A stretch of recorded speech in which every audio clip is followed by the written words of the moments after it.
Olá, eu sou a Joana Guerra Tadeu, jornalista e ativista pela justiça climática, e hoje, num dos vídeos do ciclo de 4 videocasts O Mundo em Movimento, que é produzido no contexto do projeto Desafios Globais para o Desenvolvimento, implementado pelo Clube de Lisboa, em parceria com a Universidade Autónoma de Lisboa e a Plataforma para o Crescimento Sustentável, também cofinanciado pelo Camões, Instituto da Cooperação e da Língua.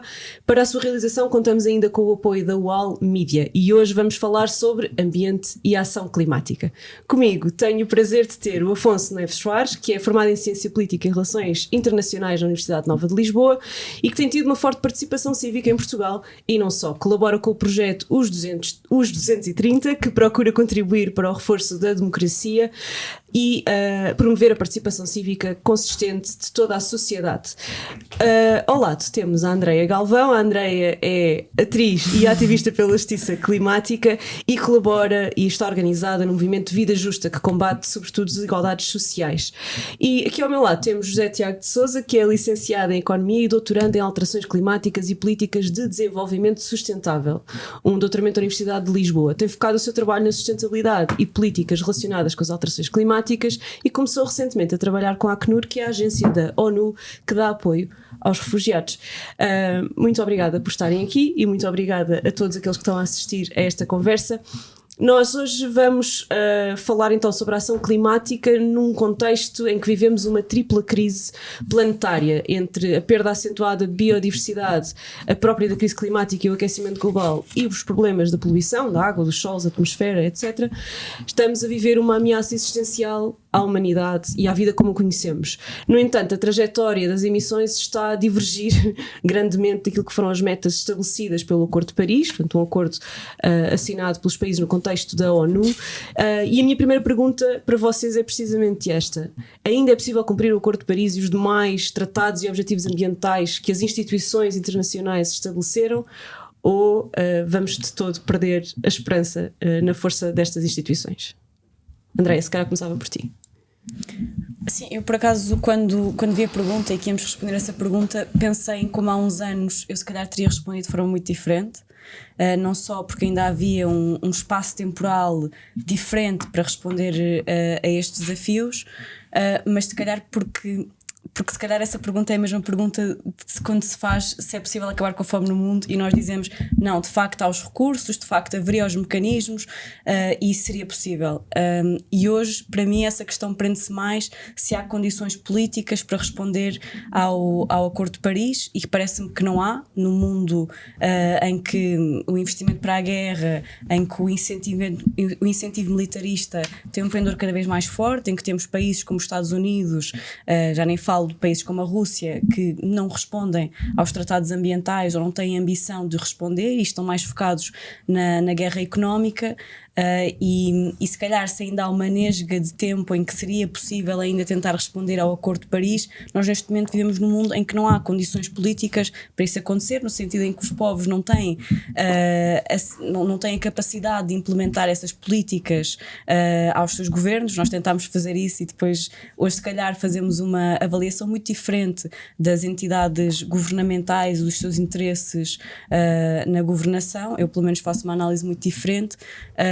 Ou seja, não querendo também ser muito negativa, porque acho que é sempre possível, mas é preciso avaliar qual é o ponto da nossa situação, e acho que uma luta dos povos pela ecologia, pela transição ecológica, não é feita neste enquadramento político e social que existe, tanto nas relações internacionais como nas relações a nível nacional. Nós vemos, por exemplo, hoje a ONU fala e ninguém ouve, o Guterres fala e ninguém ouve, e temos estas instituições, estes cientistas que fazem alertas e ninguém ouve, e há a possibilidade de não ouvir. Para mim, se calhar é mais interessante hoje colocar a pergunta de como é que nós nos fazemos ouvir mediante um contexto que é tão hostil a qualquer transformação significativa para a vida das pessoas. Nós estamos a falar de um acordo que foi assinado em 2015 e que tem metas para 2030, estamos em 2025, portanto, de facto, em 10 anos não avançámos quase nada, só temos 5, temos metade do tempo que tivemos até agora, não é? Que significado real têm as metas como as do Acordo de Paris, quando de facto a maioria dos países continua a subsidiar os combustíveis fósseis, a expandir a exploração de gás, carvão, petróleo até para o mar e tudo mais, e em que se vive este ambiente que a Andreia acabou de descrever, em que as instituições de facto não estão a dar conta do recado e os povos também não estão a conseguir fazer-se ouvir? Sim, eu partilho muito a opinião que foi partilhada. Eu acho que o mundo mudou muito em 10 anos. O contexto de Paris era muito mais fácil do que é hoje para você cumprir as metas de Paris. Hoje há mais guerra, hoje há mais intolerância, hoje há mais autoritarismos. O sistema multilateral, por consequência, está mais frágil, menos capaz de tomar decisões, menos capaz de responsabilizar. E isso é um desafio que duplica a capacidade de nós alcançarmos as metas. A par disso, o ambiente de policrise, não é? As migrações, a fome, as desigualdades, tudo isso está a aumentar. E obviamente está correlacionado também com as alterações climáticas. E eu acho que resolver as alterações climáticas não é fazer cumprir o Acordo de Paris. Isso nunca chegará. O Acordo de Paris é uma meta promissória, não é? Ou seja, o Acordo de Paris dá-nos um método. O Acordo de Paris dá-nos ferramentas para negociar e estabelecer novas medidas, mas ele apenas estabelece que nós não devemos alcançar 1.5. Ou devemos fazer o máximo esforço possível para não alcançar e não chegar aos 2 graus Celsius acima. Mas a verdade é que isso é meramente promissório. Pronto. Os Estados, a partir daí, têm de tomar as suas decisões, têm de cooperar para tentar alcançar essa meta. E nesse contexto é difícil, de facto, perceber quem é que vai assumir essa responsabilidade e se serão também apenas os Estados. Porque a verdade é que, de Kyoto para Paris, isso é uma mudança significativa. Deixou de ser algo apenas e só multilateral, ou seja, negociações que acolhem apenas Estados, para passar a ser algo transnacional, multinível e policêntrico. Hoje não decidem apenas os Estados, hoje decidem as cidades, os municípios, as ONG, os think tanks, a academia.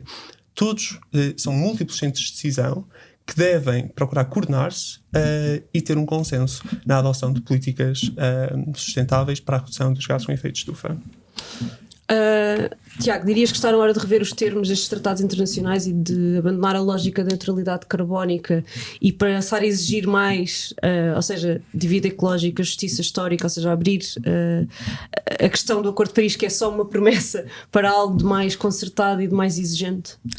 Eu acho que não. Eu acho que no fundo nós temos de ter uma utopia para olhar, temos de ter um horizonte para olhar e para isso, do meu ponto de vista, é que servem as metas climáticas, porque se olharmos para o passado muitas não se cumpriram, na verdade, mas temos que ter um horizonte e esse horizonte tem barreiras políticas que nós próprios temos que ultrapassar na sociedade civil, porque nada se conquista sem luta. Temos que ir para as ruas, temos que nos manifestar, etc. Conseguir 1.5 eu acho que é utópico, na verdade, mas é uma utopia para a qual temos que olhar em termos de mitigação, mas sobretudo em termos de adaptação. Ou seja, o aquecimento global vai existir e vai ser superior a 1.5. No entanto, nós temos que ter cidades resilientes. Isso mostra como os Objetivos de Desenvolvimento Sustentável estão todos interligados, na verdade. A segurança, a paz, as instituições fortes. Nós hoje vemos como é que é possível o governo trumpista querer decretar o que é que os cursos ensinam. Como é que é possível o governo trumpista dizer aquilo que foi dito e que foi assumido pelos Estados Unidos da América? Ou seja, eu acho que é preciso ter essa utopia, mas temos que ter a noção de que, à luz dos dias de hoje, é uma utopia. Andréia, concordas que o 1.5 é uma utopia? E aqui, pronto, falámos já aqui, o Afonso falou da questão das autocracias e agora falaste de Trump, que também é quase uma autocracia, que cada vez mais estamos a sair do contexto democrático para um contexto muito mais enfim, desafiador. Tu concordas que isto é uma utopia ou que ainda é um objetivo pelo qual nós devemos batalhar? Como é que vês isto enquanto ativista pela justiça climática? Eu acho que devemos sempre batalhar, ou seja, porque nós, quando estamos a falar de 1.5 graus, quando estamos a falar destas metas, são metas que são sentidas de forma muito desigual em pontos diferentes do planeta, ou seja, há zonas nos quais o aquecimento global vai ter efeito, e já está a ter efeitos completamente desastrosos, e é uma questão de tempo até as nossas vidas confortáveis serem um bocadinho menos confortáveis, e acho que não só pelo sentido de solidariedade, mas também pelo sentido de autopreservação das sociedades, com as condições para que elas possam existir, é fundamental fundamental que não se assista de forma impávida a esta deterioração. É uma utopia conforme a capacidade que tivermos de intervir nas políticas, de intervir no futuro da história dos povos, e acho que é sempre possível. Mas também acho que é interessante olhar para este lado das autocracias, como é que está tudo muito relacionado, como se estava a dizer, como é que a incapacidade de transformação democrática também se transforma na incapacidade de impor alguns limites planetários ou de impor algumas políticas que são favoráveis à maior parte das pessoas. E também acho que eu olho sempre agora não só para as autocracias, mas para os regimes neocoloniais que nós tivemos e que levaram à devastação climática também de uma forma muito desigual, ou seja, como é que nós olhamos para estas metas, para estes limites e para estes caminhos possíveis. Nós vimos no final do ano passado, ano e meio, 2 anos, revoltas enormes no Sahel, na zona previamente controlada por França, cujo um dos principais motivos era o recurso, era a soberania sobre os recursos energéticos. E acho que há muitos conflitos do mundo que nós não estamos a ser capazes de olhar de um ponto de vista energético, de um ponto de vista climático, como se calhar o da Ucrânia também tem dimensões muito visíveis do acesso a minerais raros, tal como outros conflitos no Congo, que se situam nessa procura das grandes potências para tentar estabelecer o controle nos recursos mais raros e mais importantes para as próximas indústrias. E a autocracia e as potências existem sempre com este outro lado, que é a exploração intensa e a devastação de países para procurar estes minerais, estas fontes de energia. E acho que para olhar para as policrises, como a crise da migração, às vezes é preciso olhar para a origem destas crises, o que é que faz com que tantas pessoas emigrem para a Europa, o que é que faz com que tantas pessoas emigrem para o Ocidente e quais é que são as condições que elas não têm para permanecer nos seus territórios, para ter vidas, para construir sociedades, para construir estados democráticos, a condição que neste momento não existe em grande parte do mundo, por responsabilidade das mesmas entidades ocidentais que provocam as alterações climáticas. Portanto, acho que é preciso olhar de forma muito mais longa para o percurso da crise climática. Sim, tu mencionaste agora, várias vezes, não é? As potências e falaste também a autopreservação. Entre junho e agosto deste ano, só na Europa perderam-se 16.500 vidas e gastaram-se 43 mil milhões de euros devido a eventos climáticos extremos causados pelas alterações climáticas. Portanto, lá está, nem que seja numa lógica de autopreservação, se nos falta a responsabilidade histórica e a solidariedade. E de segurança. E de segurança, exatamente. Não nos faltam razões. Concordas com esta avaliação que a Andreia fez, que é preciso lidar com a hipocrisia dos países do norte global que falham sistematicamente nos compromissos de financiamento climático, impõem metas a outros países que têm menos responsabilidade histórica, etc. Concordas que é preciso olhar para isto desta forma, ou achas que o foco está de facto na resiliência mais local e na ação mais local? Concordo em geral. Eu acho que a hipocrisia não é a melhor palavra. Eu acho que nós, no mundo ocidental, nós dizemos sempre que auscultamos todos. Por exemplo, os Objetivos de Desenvolvimento Sustentável. Nós partimos de um dogma de que os Objetivos de Desenvolvimento Sustentável partiram de uma ampla auscultação. O Acordo de Paris é em 2015, mas veio muito antes do início do milénio, exatamente. E as coisas foram mudando e nós ficamos com a sensação de que a auscultação foi assim tão grande e ninguém me perguntou nada a mim. Portanto, hipocrisia não é a melhor palavra, mas de facto é uma questão de colonialismo. E eu fico com a ideia que ninguém perguntou nada aos sírios sobre a forma como são tratados a catástrofes. Mas vamos falar do clima, por exemplo, refugiados climáticos, migrações.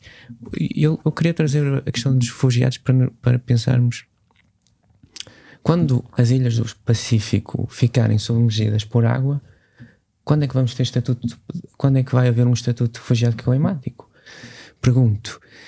E nós aqui, tendo a noção de que seremos afetados, mas menos afetados, não fazemos muito por isso. Nós no norte global, nós nos países ocidentais, nós na comunidade internacional civilizada e desenvolvida. Ou seja, é um caminho muito grande e quando as coisas mudam, não mudam o suficiente, do meu ponto de vista. Também há essa questão que levantaste de se deve existir ou não o estatuto de refugiado climático é também uma discussão que está a ser tida a nível institucional, não é? Até que ponto é que estas pessoas são refugiadas climáticas ou são refugiadas, ponto, porque não é só uma questão climática, não é? Todas as multicrises que já foram aqui mencionadas. Afonso, a concertação global não tem estado a funcionar, acho que já todos concordamos com isto. Achas que então que este multilaterismo climático precisa de um reset? É a pressão popular que vai solucionar? Aqui a Andreia e o Tiago já disseram os dois que era preciso ir para a rua. Achas que é preciso ir para a rua? Como é que nós conseguimos? Foi o Tiago que disse, não? Eu não Tu não disseste, pois não? Sim. Mas vais. Foi o Tiago que Dizes nas ações. está aqui a incentivar. Não, eu não quero incitar. Eu acho é que as mudanças sociais venham de baixo para cima. Tem que haver pressão da sociedade civil, inclusive dos leigos. Tem que haver opinião e tem que haver auscultação, inclusive das pessoas que não sabem muito sobre o clima. Claro. Eu não quero socializar ou tornar a coisa um pouco mais demasiado partilhada, mas como é que nós podemos dizer a alguém: esta terra não é tua, esta terra pertence também ao clima? É difícil, é uma questão muito tricky também, não é? Sim. Afonso, como é que vês esta questão? Sim, sem dúvida, não é? Ou seja, eu acredito, e na verdade essa é a aspiração do Acordo de Paris, é que a responsabilidade nunca será só dos Estados. Ou seja, há parte da responsabilidade que é das empresas, da sociedade civil, das ONG, da academia, como eu disse. Eu acho que isso é algo que nos dá bastante esperança. Ou seja, acreditar que não tem de ser o nosso Estado a agir tudo por nós. Obviamente é um ator fundamental, é ele que regula, é ele que pune, e isso é um grande poder.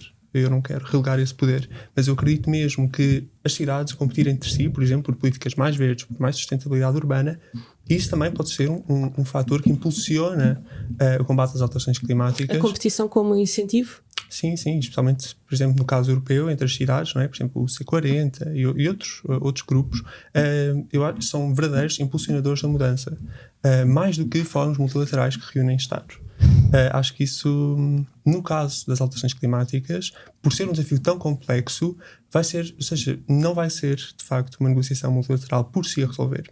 E as COP também acabam por corporizar isso, não é? Hoje as COP não são conferências de Estados, são conferências que acolhem a sociedade civil, as universidades, ou seja, a sociedade civil é mais do que os próprios... E as empresas. As empresas também, sim. Mas são um ator fundamental, acho que as empresas não podem ser desconsideradas, não é? Elas próprias vão ter de converter trabalhos, vão ter de readaptar as suas indústrias, e por isso nós temos também de olhar para o próprio mercado empresarial. E nas empresas eu também acho que há, de facto, espaço para a inovação, espaço para o desenvolvimento de novas tecnologias, e acho que, lá está, é nesses múltiplos centros de decisão que nós nos devemos focar para que haja, de facto, uma transição mais justa.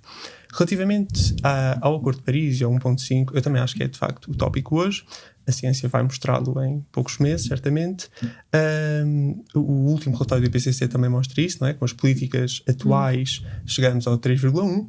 Se os NDCs atuais fossem cumpridos, é 2,6 a 2,8. Por isso, nós temos mesmo de correr atrás dos dois, e o 1.5 acaba por ser algo que vamos deitar fora. Eu quero também salientar outra coisa, é que o Acordo de Paris nunca foi um acordo isolado. E na ONU há 3 grandes áreas de negociação. É o financiamento, os Objetivos de Desenvolvimento Sustentável e a política climática. E eles foram todos negociados há 10 anos. E estão a ser todos negociados agora novamente. Por isso é que eu costumo dizer, agora, ou resgatamos ou largamos as metas todas.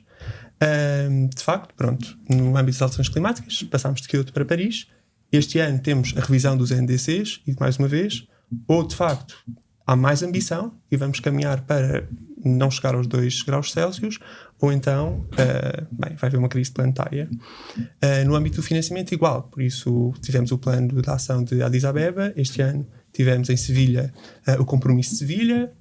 Também o ano passado na COP, o aumento do financiamento para a ação climática, e parece ter havido um reforço do financiamento para o desenvolvimento a fundo perdido, naturalmente, numa tentativa de reduzir as desigualdades estruturais e históricas dos países em desenvolvimento. E por fim, ainda temos os Objetivos de Desenvolvimento Sustentável, que também foram aprovados há 10 anos, que apenas 17% vão ser cumpridos, 5% estão em retrocesso, ou seja, estamos absolutamente fora de rota, e foram, o ano passado, no Pacto para o Futuro, todos reafirmados, alguns deles até aprofundados. Por isso eu acredito que a comunidade internacional ou a narrativa internacional é que nós queremos de facto resgatar estas agendas, nós queremos fazer cumprir. Mas pronto, a dúvida será sempre: ficará uma narrativa ou se de facto vai refletir-se em implementação e em ação? Levantaste aí algumas questões e a minha pergunta é, quando, por exemplo, o Tiago falava muito da questão da resiliência nas cidades, de nos focarmos na adaptação. Se apesar destes acordos internacionais todos, depois localmente nós nos focamos maioritariamente na adaptação e deixamos a mitigação como algo que já está perdido, como é que podemos continuar a ambicionar metas até de 2 graus, não é? Se nos focamos na adaptação, mas não deixamos de financiar combustíveis fósseis, como é que vamos cortar emissões? Como é que vamos chegar ao 2 sequer? Já estamos a negociar o 2. E tu disseste no meio do teu discurso, a certa altura dizes: se não vamos ter uma crise planetária, nós já estamos a ter a crise planetária, nós já estamos dentro da crise, não é? Seria só maior. Sim, sim. E até que ponto é que de facto os custos e os impactos humanos que já estão a acontecer estão a ser tidos em conta? Eu diria que a pergunta-chave é quem é que paga, no fundo, a mudança climática. Nós temos que pensar muito bem nisso. Se vamos ter subsídios a fundo perdido, se vamos ter outras condições de financiamento, incluindo green bonds, que é uma coisa que eu acho muito importante. E acho muito importante na Europa para uma questão de partilha de risco e para que faça sentido termos uma união realmente, porque, sobretudo na zona euro, com uma moeda comum, com um mercado aberto e com uma taxa de inflação fixada, a taxa de juro varia muito, e uma coisa é financiarmos a ação climática com green bonds nos empréstimos, outra coisa é cada país ter que ter o seu próprio financiamento climático.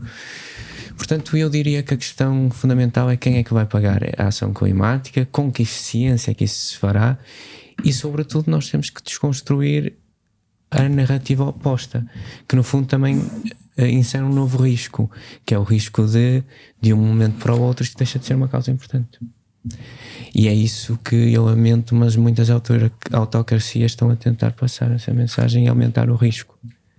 Então, e como é que se rompe esta bolha da sociedade civil, portanto, dos poucos que estão ainda crentes, quer dizer, na ciência, não é? Que ainda estão a fazer este trabalho, os vários movimentos sociais e ambientais que se têm mobilizado pelo ativismo climático e a defender transformações tanto nas políticas como nas práticas, e como é que se enfrenta essa desinformação que está agora a tornar-se hegemónica, não é? A partir do momento em que as autocracias se tornam hegemónicas, também a desinformação em relação a este assunto está a tornar-se. Como é que propões que se combata isso? Temos que primeiro combater as autocracias, porque a autocracia define-se por isso mesmo, por uma cúpula um indivíduo ou uma cúpula de indivíduos que decidem por todos. Ou seja, o primeiro passo será combatê-los, e é isso que nós estamos a fazer. A comunidade internacional nunca apoia o negacionismo, mas o negacionismo existe. Só que o negacionismo baseia-se na construção de uma narrativa que é coerente, mas que é falsa. A narrativa é na verdade um processo viciado, muito coerente, mas muito falso. E portanto o nosso objetivo aqui é combater as autocracias em todo o mundo. Hoje já ninguém se lembra da Primavera Árabe, hoje já ninguém se lembra de democratizar. Enfim, há causas pelas quais nos rendemos, e eu falo disto porque até pelo combustível fóssil, muitas vezes, não é? Nós não podemos andar sempre atrás do petróleo, nós não podemos dar a sensação que um país ocidentalizado é predatório face a outros países, até por essa questão, porque a dúvida é sempre gerada. Por exemplo, um exemplo controverso: o Nicolás Maduro diz: o Trump quer roubar o nosso petróleo, quer o nosso petróleo de graça. E deixa a dúvida, no meio disso tudo deixa a dúvida, e eu acho que é muito importante nós combatermos a dúvida exatamente com informação e exatamente combatendo autocracias, quer sejam negacionistas, quer sejam de outro tipo. Andréia, a quem é que interessa esta desinformação climática e como é que vamos enfrentar os lobbies fósseis e esta máquina de propaganda que distorce a realidade e que assim consegue neutralizar grandemente a ação no sentido em que todos nós achamos que devemos ir, todos nós aqui nesta mesa. Sim, eu por acaso queria voltar um bocadinho atrás, porque acho que houve alguma coisa que tu disseste que eu acho que essa coisa das empresas, eu também acho que nós devemos, as empresas são um agente incontornável no debate sobre as alterações climáticas. Porquê? Porque nós temos visto ao longo dos últimos anos, se calhar décadas, uma transferência do poder político para o poder financeiro, que eu acho, a meu ver, é grave. Ou seja, mesmo um Estado com a vontade, raro, mas que existisse, com a vontade de intervir sobre as alterações climáticas, é deparado em todos os setores, em todos os momentos, com o poder financeiro que impede de fazer certas políticas públicas. Em alguns países, empresas transnacionais têm mais capacidade de transformação do que muitos Estados que se calhar são as vítimas. Se calhar falarmos do Estado do Tuvalu, e a Google não é o Estado do Tuvalu que tem maior poder de soberania sobre o seu território do que uma grande transnacional. E muitas vezes esses processos de exploração são feitos não através de Estados, mas através de empresas. Por exemplo, no Sahel havia esta questão com as empresas que iam lá explorar os minerais e os recursos energéticos, mas por exemplo em Moçambique, Cabo Delgado também era uma empresa que ia fazer esse apoiado pelos governos, financiado pelos governos, mas que é quase a face dessa devastação climática. E realmente eu acho que nós temos que ter processos de responsabilização e de controle das empresas a bem da necessidade pública, do interesse público, e tem que haver uma coordenação nesse sentido, senão podemos mesmo falar com os Estados, mas há sempre outros agentes com muito mais capacidade de transformação do que essas empresas. Agora voltando à questão da desinformação, que era... A quem é que interessa a desinformação climática e se estamos a conseguir enfrentar os lobbies fósseis e a máquina de propaganda que é cada vez maior e que distorce a realidade e que consegue assim naturalizar a ação no sentido em que nós aqui nesta mesa achamos que devemos ir? Sim, acho que não estamos a conseguir fazer isso, porque neste momento parece que a maior parte dos governantes, especialmente os governantes com aspirações autocráticas, fazem uma coisa que é a doutrina de choque, que é tirar para tudo, ao todo lado, ao mesmo tempo, notícias sobre tantas coisas que é impossível descortinar o que é que está a acontecer, que é impossível perceber realmente há uma crise climática, não há uma crise climática, mas o clima até está bom. Ou seja, há tanta informação às vezes, eu acho que é quase uma overdose de informação, muitas vezes como o Yuval chama junk information, ou seja, a informação não tem toda a mesma qualidade, se é um cientista que diz ou se é uma pessoa que diz na rua, não tem necessariamente a mesma qualidade informativa, o mesmo estudo, a mesma certificação, e parece que está tudo um bocadinho ao mesmo nível e há um estado de confusão e de polarização tão grande que é impossível ter conversas sérias sobre quase nenhum assunto que é verdadeiramente importante. E se calhar não diria a desinformação em si, mas a desinformação como um instrumento para a polarização social que impede que se tornem políticas públicas concertadas para bem da maior parte das pessoas, porque qualquer coisa é altamente polarizada. Eu uma vez vi um post em que alguém dizia: hoje em dia propor uma biblioteca pública seria considerada uma coisa comunista. Ou seja, a ideia de que há livros que as pessoas podem ir lá e buscar seria uma coisa quase utópica, anarquista, louca. E acho que nós estamos a caminhar um bocadinho para essa polarização que não nos permite ter debates sérios. Mas também tenho um bocado de receio que continuamos a cair num certo credencialismo, que é uma coisa que neste momento é um bocado abominado a nível público, esta ideia de não, é o especialista que vai falar, a pandemia se nos mostrou alguma coisa, é isso, essa coisa, esse ressentimento de classe, se calhar a elitização da informação, a elitização da esfera mediática, a elitização da sociedade, que também tem alguma razão de ser. Mas se calhar se falarmos com o agricultor, as pessoas, mesmo às vezes não concordando com as políticas climáticas, têm a percepção que alguma coisa está a mudar, que os seus territórios estão a mudar e querem fazer alguma coisa sobre isso. Se calhar o desafio é como é que nós falamos nesse nível e não o tipo de comunicação que eu acho que os movimentos têm vindo a fazer, dos quais eu também fiz parte, e se calhar hoje é a altura de reavaliarmos e percebermos porque é que não funcionou. Quando falaste da biblioteca pública, eu tenho sempre muita dificuldade em aceitar o discurso da polarização da sociedade, apesar de obviamente ser algo que os cientistas sociais estão fartos de comprovar, mas o que eu acho que está a acontecer é até outra coisa, que é a nossa capacidade de olhar para as coisas está muito mais curta. Parece que o que é considerado moderado e correto está numa caixa muito mais pequenina do que antes, não é? Antes havia mais abertura, nós éramos capazes de... É como se a esquerda e a direita estivessem aqui e nós agora só agimos aqui, e tudo o que fica um bocadinho fora dessas caixas mas já mais é ou menos, nós estamos aqui, a viver... e esse aqui é à direita, não é? Sim, estamos a viver a normalização do fascismo, ou seja, socialmente já não é uma coisa que parece descabida. Acho que há uma polarização, é muito... E sei lá, as pessoas não veem isso só na televisão, mas veem isso nas suas famílias. Se calhar vão ao jantar de Natal e já não se pode falar sobre nada, porque qualquer coisa é o Martim Moniz, eu não sei o quê. E isso não nos permite ter, enquanto sociedade, conversas ricas e produtivas e saudáveis. Sim, Afonso, eu ia perguntar-te como é que passamos melhor a mensagem. A André acho que falou aqui da necessidade também de criar espaços de escuta, de mobilização e decisão coletiva a níveis diferentes daqueles que foram criados até agora. Concordas? Sim, sem dúvida. Eu acho que o que o André falou agora no fim é das coisas mais relevantes, é quem é que nós estamos a falar sobre relações climáticas e sobre que perspectiva. Maioritariamente falam cientistas, não é? Partes por milhão de dióxido de carbono, camada de ozono, perda de biodiversidade em números de milhões, que nós não sabemos, não é? Se eu disser 420 partes por milhão de dióxido de carbono a 422, uma pessoa que nunca estudou, isso não faz diferença nenhuma. E por isso eu acho que é preciso trazer as ciências sociais para dentro das ciências naturais e expor as alterações concretas na vida cotidiana das pessoas.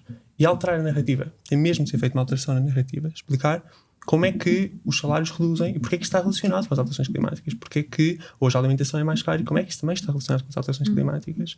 Eu acho que isso é fundamental, esta mudança da narrativa. Há um caso muito particular, que é o caso do tabaco também nos Estados Unidos, não é?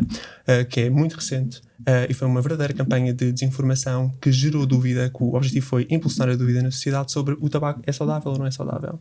E acho que nós podemos utilizar esse exemplo para perceber como é que houve uma mudança da narrativa e como é que a sociedade voltou a perceber que o tabaco era uma coisa que causava cancro e doenças respiratórias. O primeiro grande aliado da solução foi a litigância. Os processos judiciais foram a primeira grande coisa, ou seja, foi provada a desinformação que estava a ser feita pelas indústrias. E já estamos a ver essa ação também ao nível do clima, não é? Exatamente. E eu acho que isso é uma coisa fundamental. Pronto. É que os tribunais, também eles próprios, sejam um agente de mudança, que forcem e que exponham quem é que é responsável e quem é que está a incumprir. Um segundo foi a regulação. Eu acho que essa é a mais óbvia, está relacionada com a litigância, que é quem é que está a regular, como é que está a regular e para quem é que está a regular. Ou seja, quais é que são os atores que estão a conseguir influenciar a regulação. E aqui a sociedade civil pode ter um papel fundamental. Portanto, não é só legislação que sai, é como é que essa legislação saiu, que lobbies é que foram ouvidos, etc. E as forças para a sua implementação. Porque muitas vezes há legislação e ela não é implementada e há um motivo pelo qual ela não é implementada. É porque há forças que conseguem impedir a sua implementação. E por fim, obviamente, a narrativa. O problema das alterações climáticas ainda é mais difícil porque nós não temos um precedente histórico. É que nós sabemos, no caso das autocracias, os resultados, onde é que nós podemos ir parar, não é? Mas no caso das alterações climáticas, não. Nós não sabemos. Eu não consigo falar com a minha avó e perguntar-lhe como é que no teu tempo eram as alterações climáticas. Como é que foi a seca, como é que foi a fome. E isso é muito intangível, não é? Ou seja, eu percebo, não é? Essa dúvida, não é? Essa dificuldade de provar isto é mesmo real. Contudo, mais uma vez, a mudança da narrativa, não é? A explicação às pessoas dos efeitos sobre o seu cotidiano, eu acredito que tem um potencial transformador de sensibilização e depois então de uma mobilização organizada da sociedade civil para influenciar partidos, empresas, que são na verdade aqueles que mais tomam decisões. A par das narrativas, eu acho que primeiro, de facto, o mundo social e humano, a vida das pessoas, o trabalho, a vida familiar, isso é o mais mobilizador. Mas isso também é uma mensagem de urgência. E eu acho que num mundo tão caótico, num mundo em que há tantas urgências, não é? Acho que podemos transformar, no caso de alterações climáticas, uma mensagem de esperança. Porque nós não estamos a caminhar para pior se agirmos pelo nosso planeta. Ou seja, eu acho que o futuro é muito melhor, muito mais próspero se nós agirmos em função do planeta. E eu acho que é preciso passar essa mensagem. E não apenas vamos perder territórios, vamos passar mais fome. Não, se nós agirmos assim, nós vamos conseguir ter uma vida melhor. Exato, nós vamos conseguir acabar com a fome. Eu acho que isso é uma coisa fundamental e há muito poucas pessoas a comunicar assim. Portanto, sim, a mobilização também depende da transformação de uma mensagem de urgência numa mensagem de esperança. E é isto que eu acredito. Mas o estudo, eu concordo, mas os estudos das ciências da comunicação dizem que a emoção que mais faz as pessoas agirem, ou seja, passar da comunicação para a ação, é a raiva. Daí também as autocracias usam a raiva. Nós vimos isso muito bem, sabem usar isso muito bem. Mas até que ponto é que focar-nos numa que eu acho que é preciso reimaginar um futuro, como descolonizar a imaginação, voltar a sonhar, ter utopias para onde caminhar. Acho que isso tudo é fundamental, também acho que sim. Não acho, tenho a certeza, até porque por outros exemplos que também tu já mencionaste, mas sendo a raiva a que leva a mais ação, como é que nós podemos aqui chegar a uma... Não é? Como é que comunicamos para além de quem já está a ganho, não é? Como é que fazemos as duas coisas? Como é que levamos as pessoas comuns a preocuparem-se? Não tem que ser necessariamente com a parte da ciência, não é? Mas a perceberem o que é melhor para elas, não é? Neste tempo de desconfiança e de exaustão. Como é que tu vês isto? Até no âmbito das políticas públicas, como é que tu consegues construir políticas públicas com uma narrativa que de facto nos faça acreditar que elas são o melhor para toda a gente? Claro, isso traz-me duas questões. Primeiro as políticas públicas fazem-se sozinhas? É possível fazer política a solo, sendo a política uma questão da polis, da cidade, da comunidade? Eu acho que não. Acho que é possível fazer investigação sozinho, orientado, com revisão de pares, mas política tem que ser feita de outra maneira. Isso é um ponto. Motivar-nos pela raiva é outro ponto, porque é um ponto real, mas é um ponto negativo. Perigoso. E perigoso. Porque muitos de nós nos motivamos pelo conflito, ou seja, queremos competir, o capitalismo funciona um bocadinho assim. E nós assumimos hoje que isso pode acontecer, e pode acontecer sob certas regras. Não há regras nenhumas pelas quais nos podemos motivar pelo conflito. Na verdade, um dos objetivos do desenvolvimento sustentável é mesmo paz e instituições fortes. E a paz passa por nós chegarmos a uma condição, a um estado duradouro de que seja um pacto durável. Não pode ser uma paz podre, digamos assim. Também não pode ser uma paz entre heróis e vilões, ou só o preto no branco. Tentando concretizar isto em termos de alterações climáticas, nós temos que perceber que as alterações climáticas, o desenvolvimento sustentável também é construtivista, ou seja, os objetivos de desenvolvimento sustentável não existem na natureza. Fomos nós, enquanto sociedade, que os construímos. O negacionismo não existe na natureza. O negacionismo foi construído por pessoas propositadamente para tentar gerar a dúvida naquilo que é um consenso científico. Um consenso científico. Sim, existem alterações climáticas. Sim, elas têm que ser combatidas. Sim, temos que fazer mitigação. E sim, temos que fazer adaptação. Mas agora, como é que nós vamos combater isto tudo motivados pelo ódio? Honestamente... A raiva não é ódio, atenção. Sim. São coisas diferentes. São coisas diferentes. Se falarmos em indignação, isto indigna-me. Isto deve nos indignar a todos nesta mesa. E eu percebo a posição, por exemplo, da Greta Thunberg, tão nova e tão indignada naquele momento, e a comparação que faziam com outras ativistas de outro tipo. Não, mas devia ter mais humildade. Não. É indignante. São coisas que nos indignam.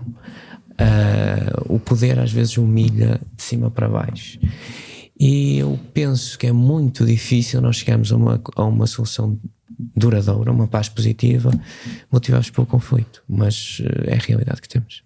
Há pouco o Afonso falou da competição entre empresas como uma motivação para melhorias.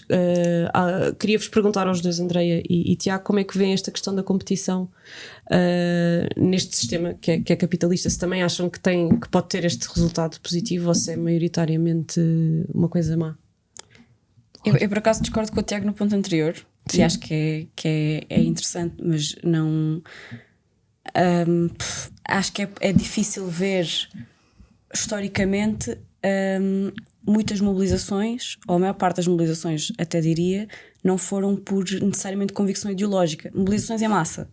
Se calhar há umas que podemos dizer o Maio de 68 foi assim um bocadinho mais diferente, mas a luta pelos direitos civis não foi feita porque de repente as pessoas acordaram e disseram este sistema é injusto. Não, foi porque tiveram expressões concretas no seu cotidiano, na sua vida, pessoas que não eram ativistas, pessoas que eram pessoas normais que viviam a sua vida e que foram confrontadas com a desigualdade a um ponto de terem raiva e indignação. Acho que não é ódio nesse sentido, porque acho que toda a política é movida por conflito. A história da humanidade é feita por este conflito de ideias em que permanentemente tentamos encontrar pactos e depois, se não funcionam, criamos conflitos sobre esses pactos e criamos novos, e isso acho que é um processo dinâmico das sociedades. Temos neste momento um pacto que não funciona. É normal as pessoas estarem indignadas. Acho que é perfeitamente normal. Perfeitamente normal. Até seria estranho se não tivessem. É saudável. É saudável. É saudável que as pessoas se sintam humilhadas e sintam raiva. É saudável porque quer dizer que estão a exteriorizar alguma coisa. Acho que é útil conseguirmos tornar essa raiva em luta política, em luta democrática, Em organização também. na organização. Ou seja, a raiva não é só uma coisa negativa. As pessoas têm raiva de viver. As pessoas na Palestina têm raiva de viver, não aceitam morrer. E é essa indignação que também permite às pessoas superarem situações que às vezes são que nós insuperáveis, achamos que ninguém superaria. Mas Exato. essa raiva, essa vontade, paixão, acho que é demitirmos dela é dá-la primeiro de mão dada à extrema-direita, e em segundo lugar não é benéfica para as sociedades dinâmicas que eu acho que nós queremos construir. O Tiago, falaste em paz podre, é diferente, não é? Quando nós falamos em paz, eu às vezes até digo como é que nós podemos falar em paz sem parecermos loucos no mundo em que vivemos agora, porque paz e justiça não são sinónimos, não é? E paz sem justiça não é a paz que eu quero. Não sei quanto a vocês, mas Sim. não é? Eu acho que é uma questão de escolha de palavras. Eu há bocadinho disse que é preciso luta, que é preciso ir para a rua, mas também é preciso paz. O que eu quero dizer com isto é que não nos podemos motivar pelo conflito, mas também não podemos chegar a um estado de forças, a uma correlação de forças em quem dita as regras ditas de modo unilateral. Tem que haver acordos multilaterais aceitos por todos, baseados no respeito e não no poder, e aí sim podemos chegar a um futuro melhor. Aí sim. Eu concordo com isto que o Tiago estava a dizer no início, antes da parte que eu discordei, de como é que se fazem também políticas públicas. Eu acho que nós temos um grande problema, enorme problema, de termos uma classe política, em Portugal em específico, que vive muito longe da vida da maior parte das pessoas, que tem pouco entendimento sobre o que a maior parte das pessoas faz. E acho que às vezes até depois há o perigo de fazer políticas públicas que as pessoas acham que são muito boas, mas depois são uma tragédia, são um desastre. Assim, E depois tapas um buraco e abres outro. não, e Não é? depois dizemos, mas é porque as pessoas não percebem o que é bom para elas, e ficamos neste paternalismo, nesta condescendência, que acho que muitas vezes as pessoas sabem. A maior parte das pessoas sabe o que é bom para si. A maior parte das pessoas que sabia que a austeridade verde do governo Macron não era boa para si, sabia o que era boa para si, mesmo que depois os outros fossem dizer que eram contra as alterações climáticas, que eram negacionistas, que eram etc. Não estavam a ser ouvidos, não é? Não estavam a ser ouvidos, e as pessoas sabiam, bem, se calhar o imposto de carbono não é a melhor forma aqui de enfrentarmos as alterações climáticas, não deve ser a pessoa que já recebe mal, que vive numa situação precária, que é explorada de todas as formas, desde a taxação à sua força de trabalho, não deve pagar ser esta pessoa a crise, ter que como dizias tu, não é, Tiago? E eu acho que é isso, essa visão diferente de construir políticas públicas, que se calhar há uns tempos era normal, ou se calhar tínhamos pessoas com percursos políticos mais ligados à sociedade civil, mais ricos desta diversidade, com mais necessidade de responder ao seu eleitorado local, ao seu eleitorado nacional. Se calhar tínhamos uma forma de fazer políticas públicas diferentes, mas hoje estamos com uma coisa muito desastrosa e autocrática em regimes que são democráticos, ou seja, temos essa contradição à qual as pessoas reagem visceralmente, e eu acho bem. Afonso, via-te aí a acenar com a cabeça. Como é que tu vês que deve ser feito este trabalho de criação de espaços de escuta para este grupo de pessoas que tem sido ignorado, e como é que isso se interessa depois na formulação de políticas públicas? Sim, eu acho que há um dilema fundamental na tomada de decisão, na deliberação, que é entre a legitimidade democrática e o componente técnica. E dentro da componente técnica eu tenho muitos pontos de interrogação, porque mesmo as questões técnicas, elas são questionáveis. Eu não sendo um negacionista da ciência, mas a verdade é que a ciência por si própria, os métodos que utiliza, podem ser questionáveis. Por exemplo, os saberes locais muitas vezes não são considerados. Eu acho que o IPCC, porque é, na verdade, aquele que mais orienta os fazedores de política pública, os policy making, por si, é de facto bastante enviesado. A maior parte das pessoas, apesar de eles tentarem ter representatividade geográfica, todos estão associados, ou a maioria estão associados à academia ou norte-americana ou britânica. E eu acho que isso aí, ou seja, não é por ser uma pessoa do Vietnã mas que depois está a estudar e que sempre estudou nos Estados Unidos da América, que está a representar o interesse e os saberes locais do Vietnã. E depois todos os relatórios que são produzidos, obviamente, têm esse viés que é natural. E por isso eu acho que mesmo dentro da ciência, mesmo dentro da parte técnica, há que questionar. Ou seja, nós temos que questionar se aquela tecnicalidade de facto reflete os saberes todos. Depois, relativamente à legitimidade democrática, eu acho que é o seu tema mais relevante e também no contexto português. Porque, desde 76, não é? Portugal procura o aprofundamento da democracia participativa. Isso é, pronto, a nossa democracia devia ser crescentemente mais participativa, de ouvir mais os cidadãos. Existem vários instrumentos, não é? A ação popular, por exemplo. Também a iniciativa legislativa de cidadãos. E tudo isto é reforçado com a Lei de Bases do Clima para a ação climática. Pronto.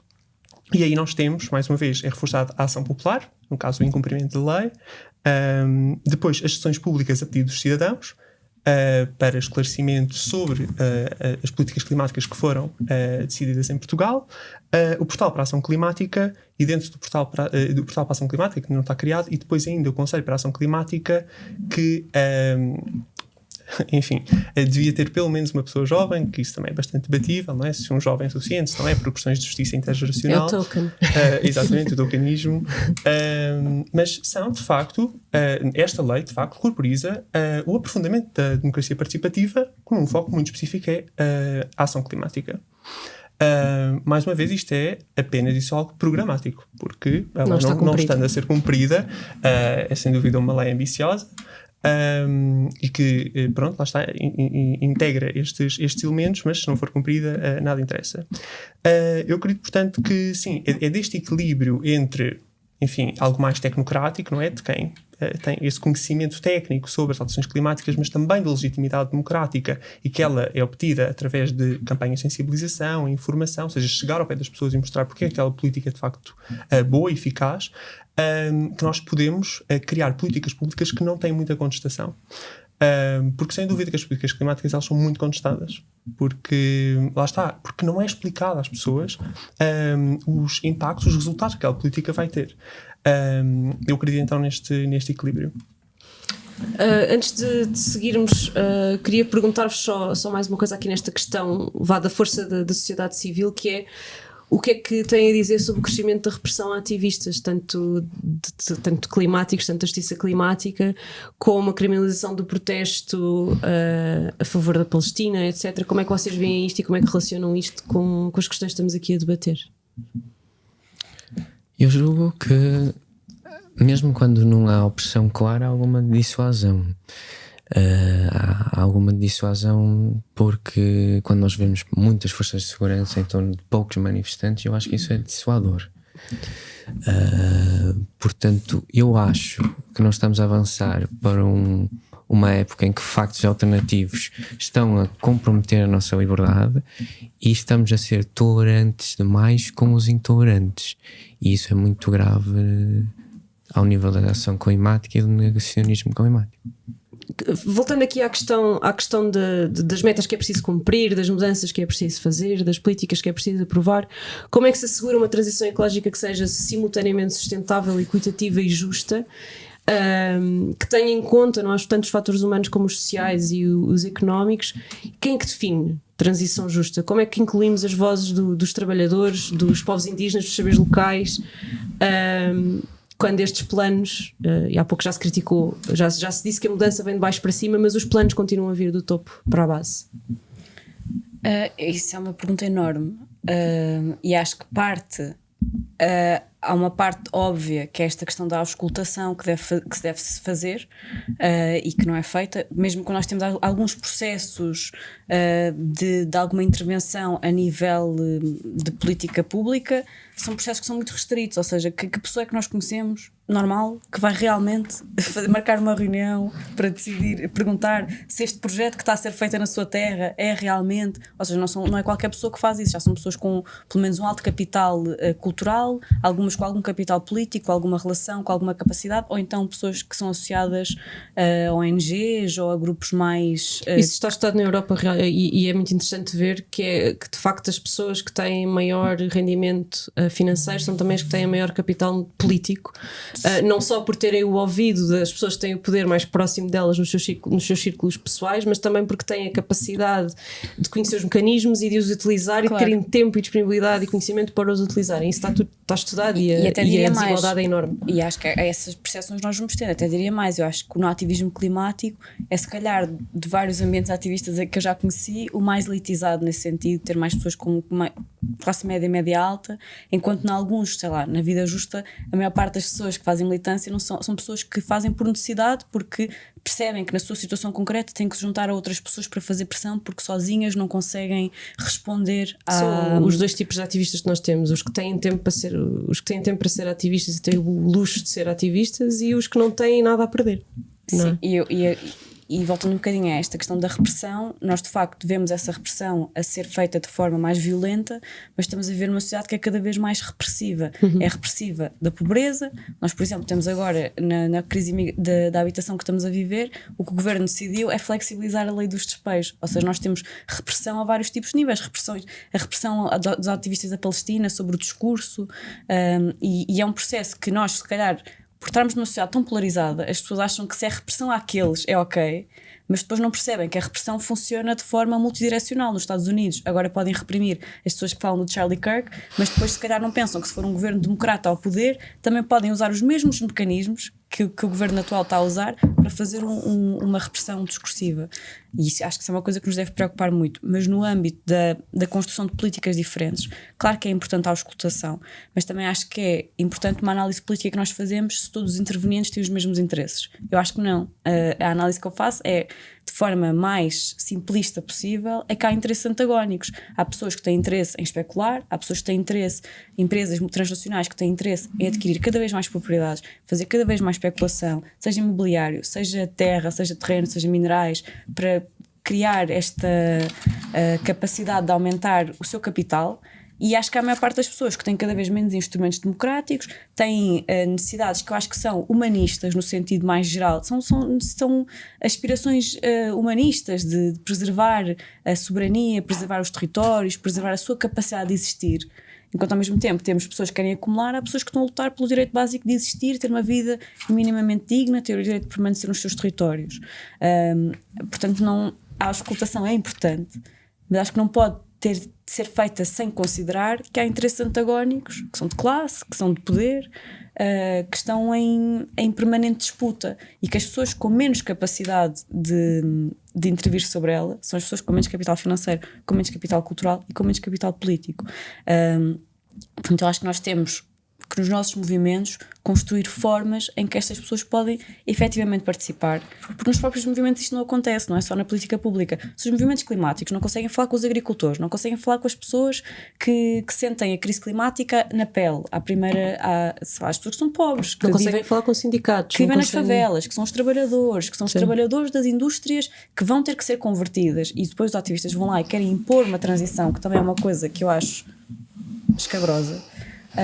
Acho que sem essa capacidade nos próprios movimentos para transformar a sociedade, não podemos exigir que na política pública geral isso seja feito, porque as pessoas não têm interesse em fazer isso. Nós que temos interesse é que devemos criar os mecanismos para que não seja como tem sido até agora, parece-me.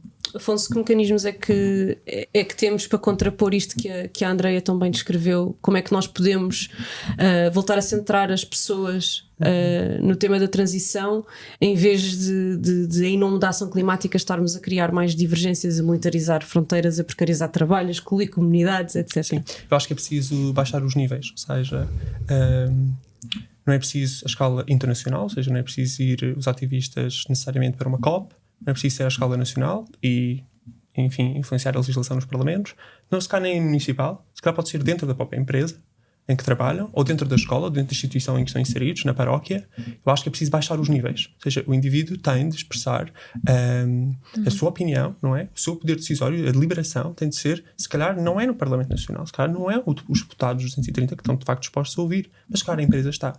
E eu acredito nisso, ou seja, é aquilo que eu já falei várias vezes, a policentricidade dos fóruns de decisão, que não necessariamente de políticos institucionalizados, mas desde casa, não é? Mesmo em casa, uma criança dizer aos pais: vamos passar a comer uma refeição vegetariana uma vez por semana, por exemplo, ou dentro da sua empresa em que trabalha, ou dentro da escola. Eu acho que a democratização E a participação pública não é só a participação política por si. Eu acho que este descer de nível, não é? Porque de facto a governação é uma coisa multinível, porque depois um diretor de uma escola se calhar pode falar com um agrupamento de escolas, que se calhar conseguem falar com o Ministério da Educação, e o Ministério consegue de facto influenciar o governo, e por isso acho que partindo de baixo, e quando falamos, e lá está, e não é partir de baixo e ser um cidadão ou um estudante e querer chegar ao Primeiro-Ministro, eu acho que não é por aí. Acho que é por, de facto, inserirmos noutros fóruns de decisão, noutras camadas de tomada de decisão. Eu acredito bastante nisso. Depois, relativamente àquilo que estava a ser dito, eu acho mesmo que, relativamente ao impacto e ao acesso, há um triângulo bastante pernicioso quando nós falamos sobre a política climática. A primeira é a pobreza. A pobreza é aquilo que mais exclui as pessoas da participação, aliás, incapacita a possibilidade de participação. A segunda é, por si, a vulnerabilidade às alterações climáticas, porque agravam não só a pobreza, mas também as condições que as pessoas têm, a fome, por exemplo, o acesso ao saneamento básico, a própria segurança humana é colocada em causa, e, por fim, a guerra, a segurança e a paz. Este triângulo, não é? Que coisas que se agravam mutuamente, faz com que nós tenhamos hoje as pessoas, não é? Quem está, por exemplo, numa guerra, para já muitas guerras são causadas também por alterações climáticas, mas essas pessoas tenderão a ser mais pobres, mais incapazes. Também há uma tendência para o surgimento de autocracias durante períodos de guerra, e por isso eu acho que nós devemos compreender isto de forma integrada para quando queremos criar soluções. Obviamente não é o caso português, infelizmente, não é? Ou seja, nós vivemos num país em paz e num Estado de Direito democrático, e por isso os cidadãos podem de facto participar. Obviamente nem todos têm o mesmo tempo, nem todos têm a mesma disponibilidade, nem o interesse, mas eu acredito que dentro das suas instituições, sejam elas quais forem, podem tentar fazer com que a sua voz seja ouvida, e eu acredito muito de facto em assembleias participativas a vários níveis, que num sistema de multinível de decisão, de deliberação, tem um impacto bastante robusto. O que é que a Academia nos diz sobre isto? Sobre como é que podemos de facto alcançar justiça com planos climáticos que não venham de cima, mas que venham de baixo? O que é que tens a comunicar-nos sobre isto que venha do lado da Academia? Da Academia, a ciência é muito clara, e a ciência é muito clara nas alterações climáticas que existem, e o negacionismo é falso, mas a partir daí é preciso ver uma coisa: nós estamos aqui e estamos moderados, na verdade. Porque é muito diferente numa academia estar como eu já estive, a gestor de sustentabilidade, ou estar todas as sextas-feiras à porta com cartazes. Ter um gestor de sustentabilidade já é uma forma mais moderada. Portanto, eu acho, quando eu disse não nos motivamos pelo conflito há pouco, eu queria dizer isso mesmo: é preciso haver uma moderação institucional, ou seja, quando fazemos investigação, mas também dentro do pessoal não docente de uma academia, ter alguém que medeie esse tipo de conflitos, para que não nos movamos aí sim, e repito, pelo conflito. Significa, muitas vezes existem manifestações que ainda não falaram, manifestações à porta de uma escola que ainda não falaram com o diretor. Há manifestações à porta de uma Câmara, mas ainda não falaram com o Presidente da Câmara. E portanto às vezes é preciso mesmo moderar. E o que eu penso, e mesmo eu já li um paper sobre isso, que é o efeito de Greta Thunberg nas universidades. Embora ela tenha sido muito controversa, ela teve um efeito. Pôs o clima no centro da atenção, e está estudado, há mais gestores de universidades agora do que havia antes dela. Gestores de sustentabilidade. Gestores de sustentabilidade, sim. Na academia, nas empresas e outros. Causou uma resposta do ponto de vista... Houve uma reação, sim, e houve uma aceitação social muito maior a cargos de sustentabilidade, quer do ponto de vista da responsabilidade social, quer do ponto de vista da sustentabilidade do lato senso, que também é uma questão interessante, porque nós na academia falamos muito nos conceitos, e o conceito, na verdade, em termos empresariais, foi evoluindo. Aquilo que antes era a responsabilidade social, hoje chamamos de sustentabilidade, ou falamos do ambiente, da governança, da sociedade, etc. Mas acho que é um caminho de moderação sobre tudo isso. Posso Claro. Sim, eu acho que essa questão da narrativa e do discurso que foi nós hoje, quer dizer, eu quero acreditar que as pessoas com que estou, nós encaramos como indivíduos inseridos num sistema que é socioecológico, mas de facto, e por força das empresas e das práticas ESG, houve um dissociar das coisas. Ou seja, a ecologia, o ambiente, a biodiversidade é uma coisa, o homem, a economia, o trabalho, a casa é outra completamente diferente. Mesmo sem da ONU, não é? São conferências separadas. Nós encaramos o homem como uma coisa e a natureza como outra completamente diferente. E eu acredito mesmo que é preciso reconectar as duas realidades, encarar o homem como um indivíduo inserido na natureza e não como algo dissociado da natureza. Mas sim, é uma narrativa que vem já é milenar, não é? Mesmo religiosamente, não é? Que o homem tem essa missão de ele próprio governar os ecossistemas e de estabelecer as relações que quer com a natureza, sejam elas quais forem. Hoje isso aí, nós já percebemos que isso nunca irá funcionar assim, não é? Que a natureza tem um poder muito maior que o homem. E acho que as empresas de facto têm contribuído muito nos últimos anos para uma narrativa em que há uma separação do sistema ecológico e do sistema social e económico que deve ser combatido a bem de tomar decisões que incorporem o indivíduo na natureza. Sim. A minha questão é que tem que ser proporcional. Só tentando responder muito rapidamente, tem de ser proporcional. Quando a questão é grave, temos que ir para a rua. Mesmo quando a questão é grave, temos que comunicar se existe um outro lado. E o simples facto de comunicar se existir um outro lado já é uma moderação positiva, do meu ponto de vista. Eu concordo sem dúvida que tem que haver diálogo social, ou seja, acho que isso não. Mesmo no caso das alterações climáticas, o que me parece que durante muito tempo foi feito foram estas tentativas mais institucionais, e a Greta representa uma ruptura nesse processo, e alguns destas mobilizações representam rupturas nesses processos quando é encarado por parte de um grupo alargado de pessoas que já não é possível simplesmente a via do diálogo social ou dessa concertação, e eu acho que isso é um bocado significativo. Na verdade, como tu disseste, muitas políticas públicas foram respostas a grandes mobilizações sociais. Até se pode dizer isso, se calhar, sobre a social-democracia e a luta dos trabalhadores em certo período histórico. Mas, por exemplo, com os Black Lives Matter também houve a maior parte das políticas de EA, de diversidade, inclusão e outra coisa, não lembro, também foram implementadas depois de grandes mobilizações sobre violência policial.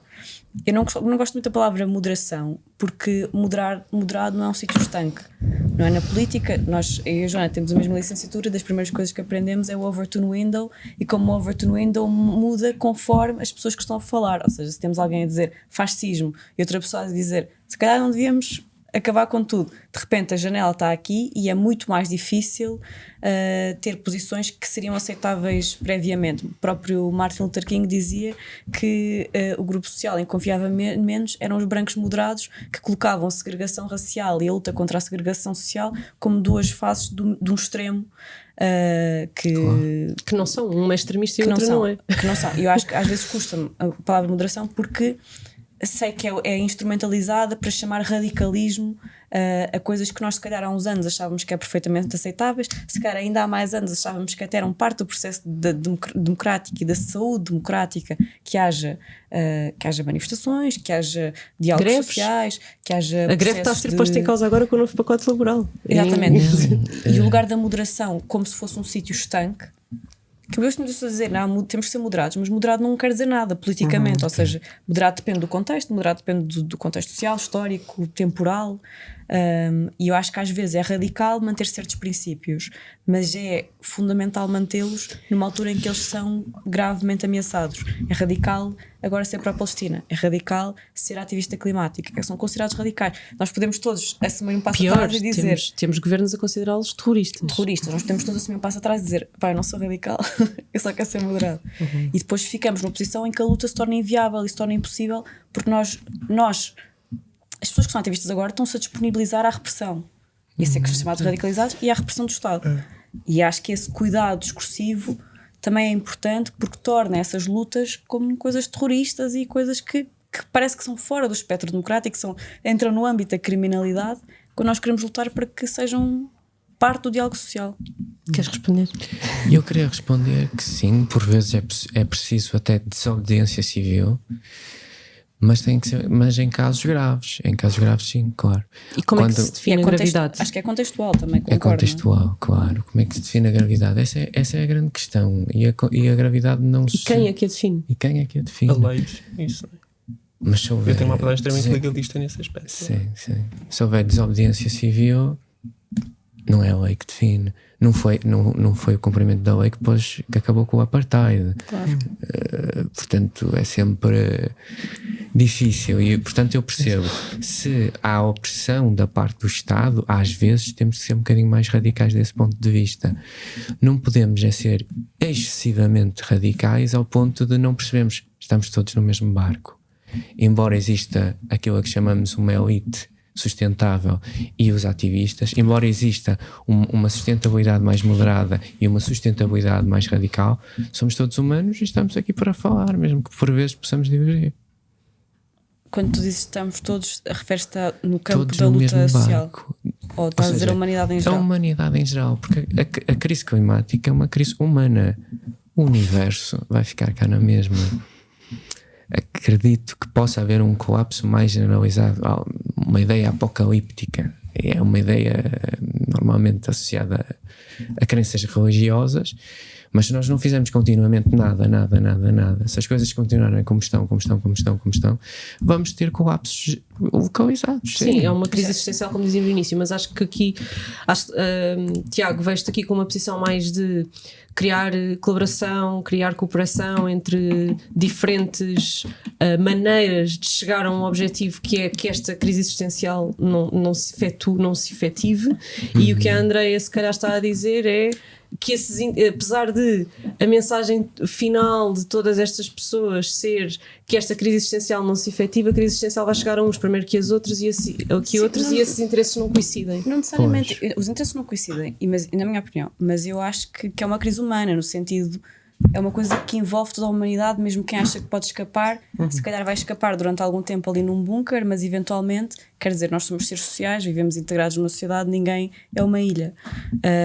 Mas tendo isso em conta, nem acho que seja justo, nem acho que seja socialmente justo colocar todas as pessoas na mesma responsabilidade, como chegámos aqui à crise climática, desde responsabilidades históricas a pessoas que efetivamente efetivaram as políticas climáticas ou a inação climática como nós temos, e dizer que como trabalhador de uma fábrica são igualmente responsáveis, acho que não torna... Nem pelo problema, nem pela solução. E não torna a luta social visível. Há uma luta social que é a luta por políticas públicas que sejam justas e que respondam à crise climática. Essa luta só é feita, na minha opinião, através do conflito. Nós temos que ter intervenientes, ou seja, quem é que são as pessoas que impedem que essa política pública aconteça? Porque se tivéssemos todos os mesmos interesses e as mesmas vontades, já teríamos feito.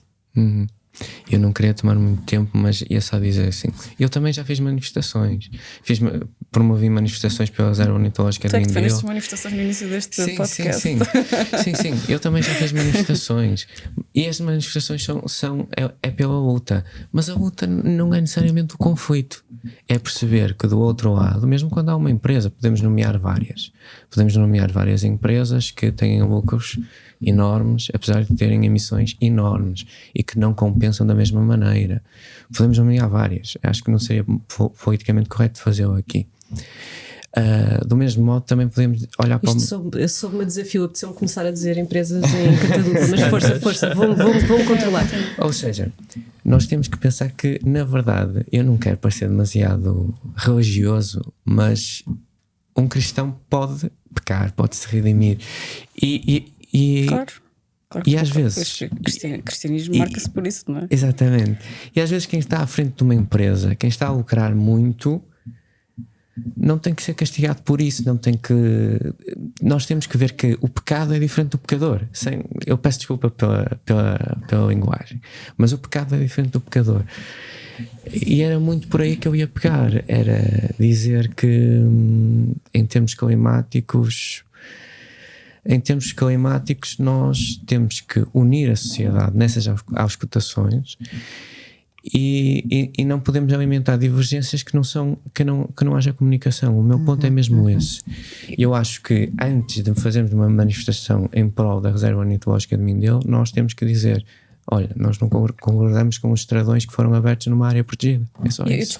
Eu discordo muito, mas concordo. Ou seja, acho que confundir a luta com a manifestação, a meu ver, é errado. A luta são muitas coisas. A luta é dentro das empresas, a democracia, a luta é na escola, a luta é parte do processo legislativo, parlamentar. Ou seja, acho que há vários níveis Há várias ferramentas, há várias ferramentas táticas. e não é só. Nós se calhar estamos a criar uma imagem que é artificial, que a luta é só desobediência civil. Não, isso é uma dimensão que em muitas lutas não foi usada e é por situações muito específicas, concretas. E tem outra coisa, que elas convivem umas com as outras e influenciam-se umas às outras. O facto de haver um grupo mais radical, vamos usar a expressão, que faz desobediência civil, permite que outro, que uma ONG de sociedade civil chegue a um parlamento e seja tomada como uma posição muito mais moderada, exatamente porque moderado não tem definição política. A partir do momento em que temos um grupo mais radical a fazer desobediência civil, eu que sou uma ONG de ambiente, que estou a tentar aprovar uma lei que é extremamente radical aos olhos de quem fez a versão anterior, parece muito mais moderada e isso permite-me, ou seja, a desobediência civil de uns ajuda no diálogo e no lobby de outros no Parlamento. Portanto, isto tudo está ligado e todos eles têm uma função. E não quer dizer que não haja esse diálogo, não é? Claro, e também mesmo conflito, parece que estamos a usar conflito como uma palavra negativa. Conflito eu acho que é uma coisa... É conflito, ou seja, conflito pode ser eu e a Joana dizer vamos almoçar aonde, a Joana quer ir a um sítio, eu quero ir a outro sítio. Isso é conflito. Conflito pode ser ideias, o liberalismo, o socialismo é um conflito.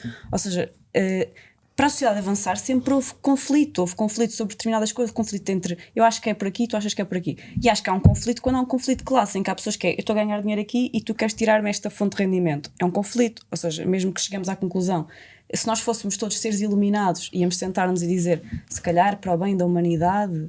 realmente isto não é uma boa ideia. E a pessoa dizia, então vou tirar o meu investimento. E nós dizíamos, ótimo, e acabava a conversa.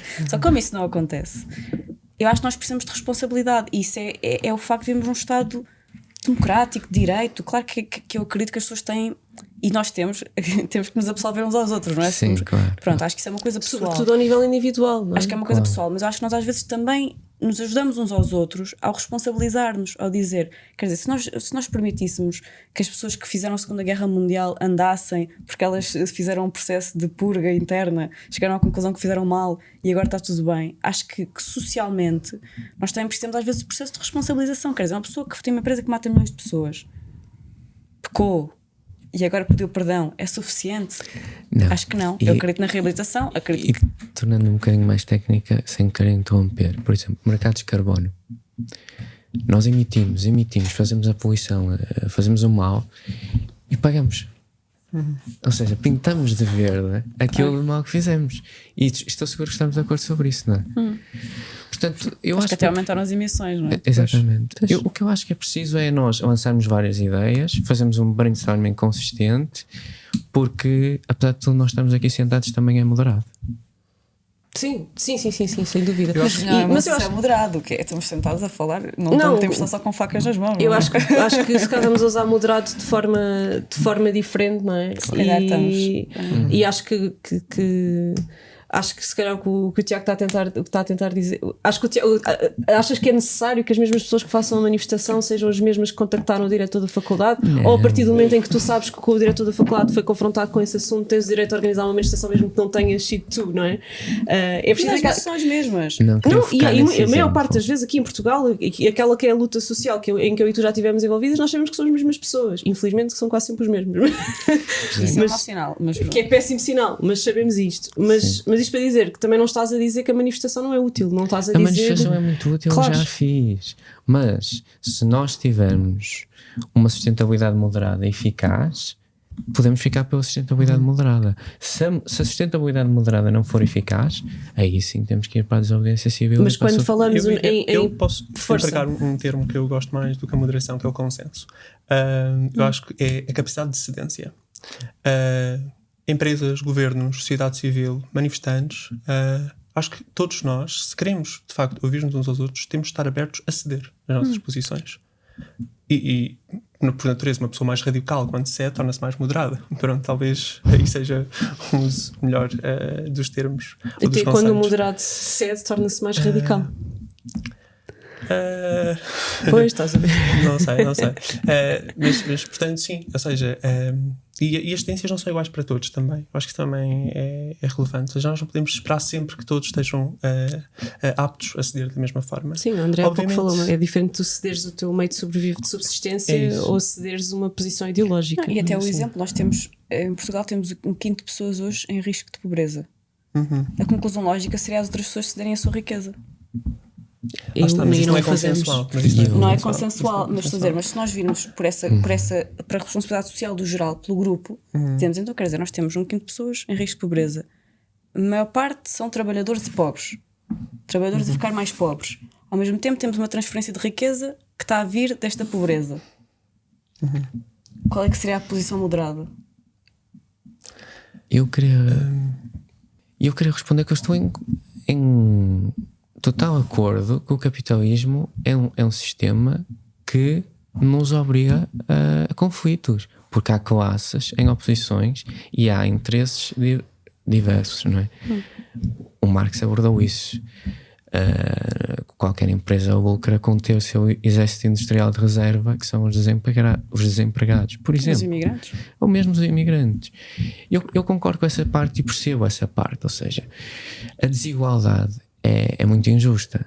Os ricos estão cada vez mais ricos. Os pobres, mesmo que não fiquem mais pobres, veem uma diferença maior entre eles e os ricos. Isso é revoltante e leva-nos a posições... Ficam mais pobres, estatisticamente. Em termos relativos, não em termos absolutos. Antigamente ninguém tinha... Mas os termos relativos, quando vives numa sociedade que depois tem coisas como a inflação, aumento de custo de vida, etc., importa, não é? Importa muito. E perdeste alguma muito. capacidade de subsistência, ou seja, se calhar as pessoas, mesmo sendo pobres, tinham terreno, tinham a capacidade de garantir alguma A subsistência, não é? forma de subsistência. E agora não tem a E hoje soberania estás absolutamente completamente nenhuma. distraído dessa... Sim. Sim, o que eu queria dizer é isso mesmo. É primeiro via diplomática, depois ações de outro tipo. Pronto, e aqui, Afonso, vou-te pedir para terminares aqui esta discussão a ti, porque estiveste aqui sem possibilidade de entrar na conversa durante algum tempo, que era como esta questão, lá está, a via diplomática e a via mais conflituosa, mas começámos esta conversa com a via diplomática estar a falhar. Mas a via diplomática pode ser bastante conflituosa. Nós vemos conflitos na ONU, ou seja... Depende do que falamos, não é? Do que é que estamos a falar quando falamos em conflito? Pois, eu acho que é essa a nossa... A vossa divergência. Teríamos que ir tínhamos que ser radicais e ir à fonte da palavra. Mas vamos terminar.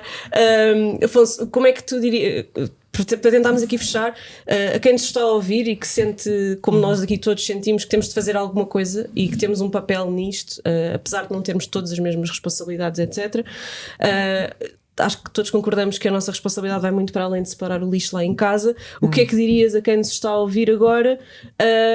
Que então que vamos fazer, já que de facto temos o nível institucional, o materialismo climático, etc., a falhar? Acho que chegámos a esse consenso aqui na mesa, e que acreditamos todos que temos que trabalhar em níveis diferentes, e que temos que fazer um processo de auscultação e que temos que envolver pessoas novas, etc. O que é que podemos fazer enquanto cidadãos? Como é que nos organizamos? O que é que vamos fazer a seguir quando acabarmos esta conversa? Acho que a primeira coisa que nós temos de falar é respirar fundo várias vezes e encarar que não é o fim do mundo. Acho que a primeira coisa é manter o otimismo no futuro, e não deitar tudo a perder e achar que isto são imensas crises e que o mundo vai acabar amanhã. Eu acho que isso é a primeira coisa, é renovar a esperança para depois, a partir daí, conseguirmos construir. Ainda vale a pena. Sim, e vale a pena. E vai valer a pena vale durante muito tempo. Sim. Mesmo que não seja por quem está a decidir por nós podemos discordar profundamente. As autocracias podem continuar a crescer, mas nós podemos mobilizar os atores à nossa volta, que eles vão passar por cima desses bloqueios do sistema. Por exemplo, o sistema multilateral. Mas ele por si também não funciona, nunca iria funcionar. E por isso eu acho que é acreditar noutras alternativas. E outras alternativas, a partir dos cidadãos, aquilo que eu já falei é mudar a narrativa. Ou seja, converter as alterações climáticas num problema social e político. Ou seja, mostrar às pessoas que isto é uma coisa para elas e humanizar o movimento por justiça climática. Não falar sobre partes por milhão, nem sobre camada de ozono, nem nada disso, porque isso não toca às pessoas. Não é? As pessoas não compreendem este tipo É de falar em narrativa. salários, é falar em segurança, é falar, Sim. exatamente. Exatamente, em habitação, em condições básicas. É isso, é tocar no cotidiano da vida das pessoas. E depois lá está uma mensagem de esperança ativa, não é? De que esta política pública vai melhorar de forma significativa e às vezes mesmo no curto prazo a vida das pessoas. Acho que isso é fundamental e acho que todos os atores do meio devem mudar a sua narrativa nesse sentido. Obviamente há o risco, como o greenwashing e outros, mas acho que também podemos expor e fazer vacinar as pessoas contra esses riscos. E aí há vários atores que também têm bastante relevância, como as escolas, os mídia, podem alertar para esses riscos. E depois os decisores políticos. é como é que nós influenciamos quem decide. Começamos pelo voto, obviamente, quem fomos Sim, lá. o voto é o básico, mas a democracia básico. participativa, obviamente, não é uma democracia eleitoral e acho que devemos fazer muito mais do que isso. E onde é que nós nos organizamos para fazermos isso? Lá está, organização. Eu acho que essa é uma palavra fundamental. Se nós queremos reivindicar uma mudança em alguma coisa, nós temos de nos organizar. Não é eu sozinho a mandar cartas e o meu vizinho também a mandar as mesmas cartas. Isso nunca irá resultar, nunca resultou. Isso traduz-se em manifestações, em petições, em ações populares. juntar-nos a ONGs, juntar ONGs, porque já são, exatamente, porque são ONGs, porque já são movimentos organizados, não é? Mas estes movimentos por si também não mudam nada sozinhos. Ou seja, não é achar que nós temos uma ONG ou que um tribunal, por uma decisão judicial, ou que o presidente de uma Câmara que sozinho vai conseguir fazer uma mudança. Não. É necessário mobilizar vários agentes do meio. Quando eu digo vários agentes do meio, é, por exemplo, uma Câmara a ter organizações de trabalhadores, ter empresas, ter empresas de jardinagem, por exemplo, arquitetos urbanistas. Ou seja, vários atores ao mesmo tempo a procurar um consenso. E a maior diversidade possível também. Sim, porque isso é evitar a contestação social daquela política pública. Porque nós já estamos a confrontar a priori os interesses dissonantes que existem. Se a priori há essa auscultação, a Exatamente. política pública terá muito mais sucesso depois na sua aplicação. Exatamente. Isto comprova-se na academia. Eu acho que nós precisamos de mais tempo para saber se se comprova na academia. Temos estudos com opiniões diversas, portanto eu acho que nós precisamos de mais tempo para ver para chegar a essa conclusão.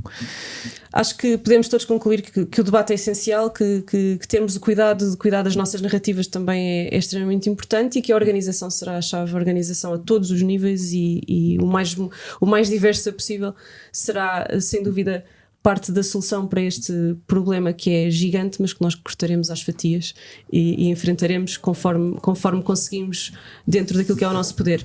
Agradeço a vossa presença, obrigada Afonso, Andreia e Tiago por terem tido esta conversa. Este debate foi promovido pelo projeto Desafios Globais para o Desenvolvimento, implementado pelo Clube de Lisboa, a Plataforma para o Crescimento Sustentável e a Universidade Autónoma de Lisboa. Obrigada.